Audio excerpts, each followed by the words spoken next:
Hi there, Sanbonani Molweni. Welcome to Fix Channel. If you're here, please subscribe before the end of the video. If returning, thank you for love and support. I appreciate you. Kunedaba lawo otrendayo.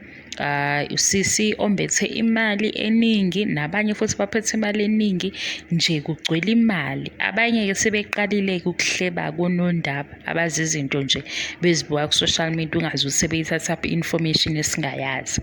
Nakho ke ngicela ukuthi ke mina nginitshela ukuthi okay ke hlebani kodwa ningahleba amanga. Bathi la ilobolo okuyalotsholwa. Ayi mina ngaze ngizwe ukuthi makulotsholwa kuvezwa ngaphandle kanje. Into engiyibonayo mangibuka lezi ithombe ngibona umkhehlo lo wenziwa after sebefikile la abazokwakha isihlobo esihle abazobona umndeni la ubhuti wabo noma ingane yabo esikhethile ukuthi ubani iyamthatha izomshada. Lokhu ku-after sekulotsholiwe umkhehlo kusuke sekusondela umshado kuba nje seduze nomshado. Lapho-ke vele-ke cha hhayi ke singasabakhulumeli abantu sesikhuluma nje iy'ndaba zabo kuyashow offa. Manje umkhehlo wamanje abantu bayayikhipha imali bayabukisa nje kusuke kuzoshow offa-ke manje futhi sekuyisitayile esisho ukuthi makuwumkhehlo abantu bazofika nje bekhombisa ukuthi kahle kahle thina sinemali. Kodwa la ilobolo kuyalotsholwa kuba umndeni kulungiswa indlu le ezofike ingene umndeni lo ofikile kukhulunywe ngaphakathi endlini noma kungena iy'nkomo uma befike ney'nkomo izinkomo isiZulu mase kuthi makuyimali ibalwa nje ekucasheni endlini kukhulunywa lapho ngaphakathi kube-ke sekukikizwa-ke ngesikhathi sekukikizwa ngaso leyo ukuthi nje nibona imali egcwele la ngaphandle embathwe usisi akusilo-ke ilobolo leli.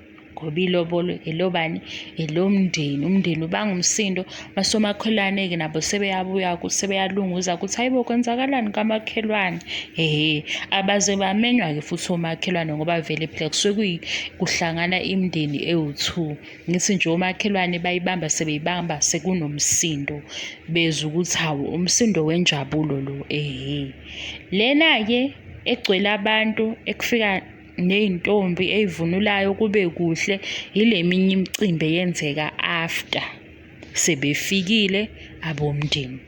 Manihleba-ke hlebani izinto ey'qondile ningathi nje usubona into ibhalwe ubani nawe usuyayithatha usuyayikhuluma akaze nje ukuthi kuhlalwe akazi ilobolo ukulotsholwe esidlangalaleni umkhwenyana vele athi nabo 10,000 eyodwa u-15 eyodwa u-20 yi-meeting yemndeni ewu-2 ekucasheleni benza izinto zakhona nezinto zakulowo mndeni befinalize ngendlela abafinaliza ngayo mase kuthi sekudluliwe lapho sekuyomenywa-ke abantu sekwenziwa lokho okwenziwayo okunye kwama-celebrations akhona before umshado mase kusondela umshado umembeso umkhehlo ongqiba amasondo nani nani hlebani-ke into e-right.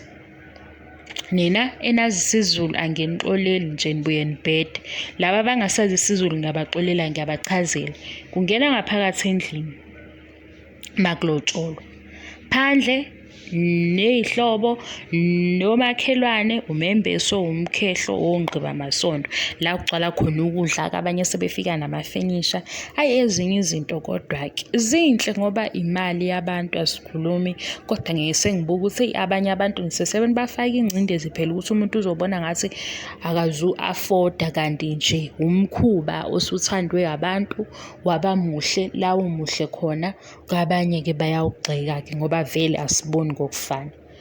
Nenze njalo-ke subscribe if you haven't subscribed. I love you and appreciate you. Ngicabanga ukuthi nje ngikhuluma isiZulu esiqondile kule video ukuthi isiZulu kumele sisikhulume impela ngiyabona ukuthi hayibo nakho sesiqale sesihluleko ukukhuluma okwethu ngicabanga ukuthi ngikhuluma into eqondile. Thank you so much for love and support. I love you and appreciate you. Bye bye.